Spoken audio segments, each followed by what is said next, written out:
Right, so I'm going to play around with the mower for a little bit today. I thought I'd show you the finishing off the gearbox. And so we've put it all back together. There's our input shaft. It's got a keyway and a key. With rough, whatever you call it. That goes on there like so.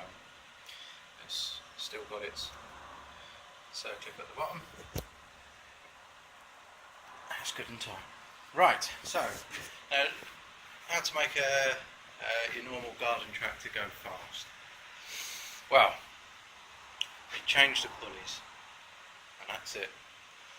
So this is the pulley that we took off the back of the transmission, the gearbox.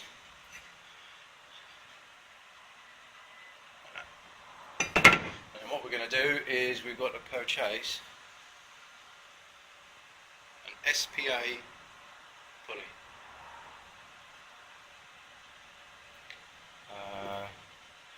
This one I use on the transmission is an SPA 71 by 1.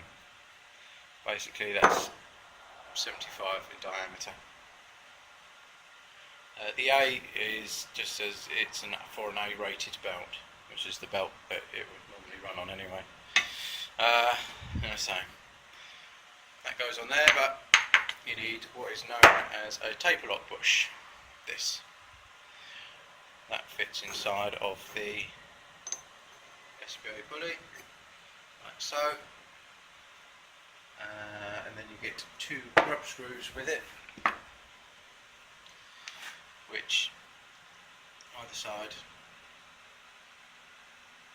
which pinches in onto the shaft. These have got keyways as well, so basically when it starts turning it knows to bite and it won't just spin on the shaft. Now these piers to come to your gearboxes have a 5/8 shaft, so when you buy your taper lock for the rear you need it 5/8. These are 1108. If you go on the websites, eBay or bearingboys.co.uk, they'll tell you what size taper lock to get for what size pulley, and they're reasonably priced. So yeah, rear pulley, 75 SPA, 1108 taper lock, 5/8 ball. Right, on the engine, that is something you'll remove. And then what we're going to do is swap that one for one of these. Another SPA pulley. This time I use on the front is an SPA 100 by 1.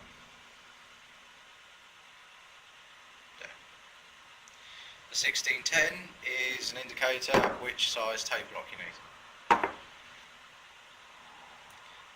So on all engines they have a 1-inch crank. So the shaft coming out the bottom of the engine is a 1-inch. So you want a 1610 by 1.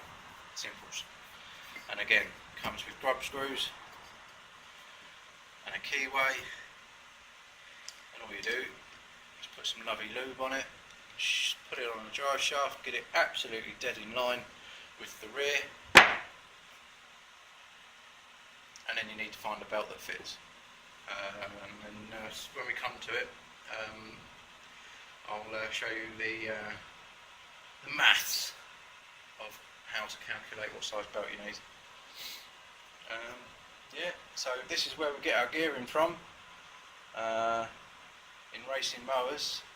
Now this setup, 75 and 100, on my Camtax racer, it roughly puts it at about 15-16 miles per hour. So I mean that's pretty quick. Done me proud all last season. But the main thing is that kind of speed. This gearbox is okay for. You can make them go a hell of a lot faster. Check out my video on my Westwood going down the road. That's considerably faster, but then I've gone up 3 sizes on each. The gearbox won't last, I know this, because yeah, it's just going to melt. It's just too much. But no, this gear ratio is definitely comfortable for racing. It's definitely competitive. It won me 3 trophies last season out of 3 races that I raced it, so 2 seconds in the first can't be bad. Yeah, so basically that's it. We'll put this pulley on the gearbox. Done. We'll put it back in the back of the backhoe race mower, bolt it all back in position. So remember, you've got to hook up your gear linkage. We've got the 2 bolts either side of the front, and then we've got the 4 bolts, 2 either side on the rear of the drive shafts. I'm not going to put the brake on yet, because we're going to have to take that off, because I've ordered some new brake pads for that, and then yeah, we'll see how seized up and crappy that is. Other than that, there we go. Cool. Okay, so we've got the rear box mounted in again with the new pulley on top. And now we are going to take off the front pulley, the engine pulley.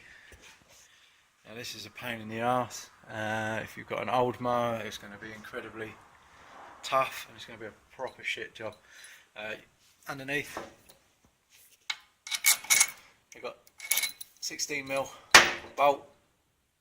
You won't do it by hand because the engine spins. You really need an air gun just to knock that off quick. Basically, this one would be your cutting deck pulley, and then up top you've got your drive belt pulley. Now this is all one shaft, and it would have probably rotted onto the crankshaft, the output, so it's going to be a hell of a bitch to get off. So normally what you do is, the best way I've found is leave as much weight on top of it as possible. Get 2 lever bars, one either side of the pulley. Very good, can't see it. Up there. One from this angle, and then if you can, one from this angle. Get under there and give it some leverage. You've really got to push it down square. That's the best way. If you start twisting one side more than the other, then it's just going to bite and give you untold amount of aggro. Sometimes you can be lucky, and if they've had a nice oil leak over the years, they tend to just pop off with one good lever. But we'll see how lucky we are on this one. Yeah, man, cool. Okay, well, that was actually easier than I thought. Got away with one lever bar, got her under there, it smashed right down. So one foul knock, and that came down quite good. So that's that a bit easier. Now then, this thing had a pulley guards, which is what this metal bracket is, both sides, which is preventing the pulley from coming all the way down. So don't think we need it, so we can cut that off. We've got a spring over there, that's for the clutch and brake pedal, so we really need to keep that spring. There's not really anywhere else we can locate it.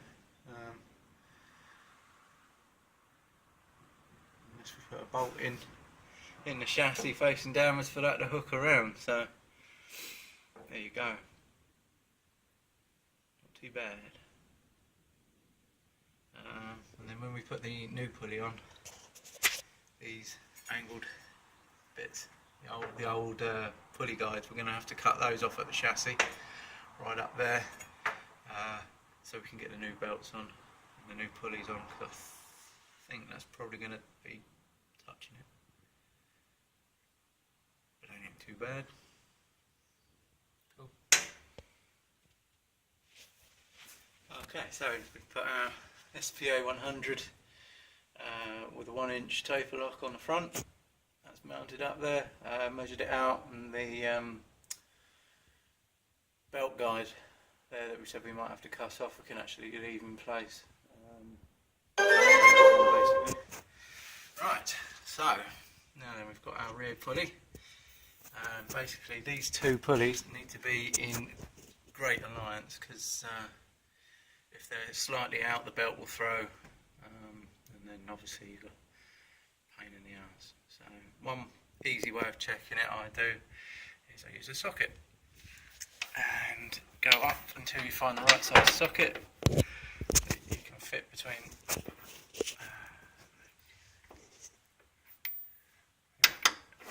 the chassis and the top of the pulley. So this one is actually a 15mm socket, it fits in between the rear one perfectly. Easier to adjust the front one than it is the rear one, so fix the rear pulley in place perfectly, and then this one we can adjust because it's right now, and that needs to go up a fraction more, just a fraction, so that's not too bad. So it's an Allen key, and you undo the grub screws, not that one because there's not one there, and then you just gently tap it up. So the keyway's in there. What some people do, just as a case of precaution, is put a Jubilee clip around the shaft that just holds, just in case the keyway decides to fall. I've never had one do that, but on these shafts, they because of the length of the original pulleys, because it carries two, it's got a really long key. So I mean, what you can do is get a bolt and a big washer and just put that back in the bottom of the crank. That'll do the same thing. It's not going to go anywhere, but entirely up to you. But yeah, once all this is in a line, we can then measure up for a belt. Cool.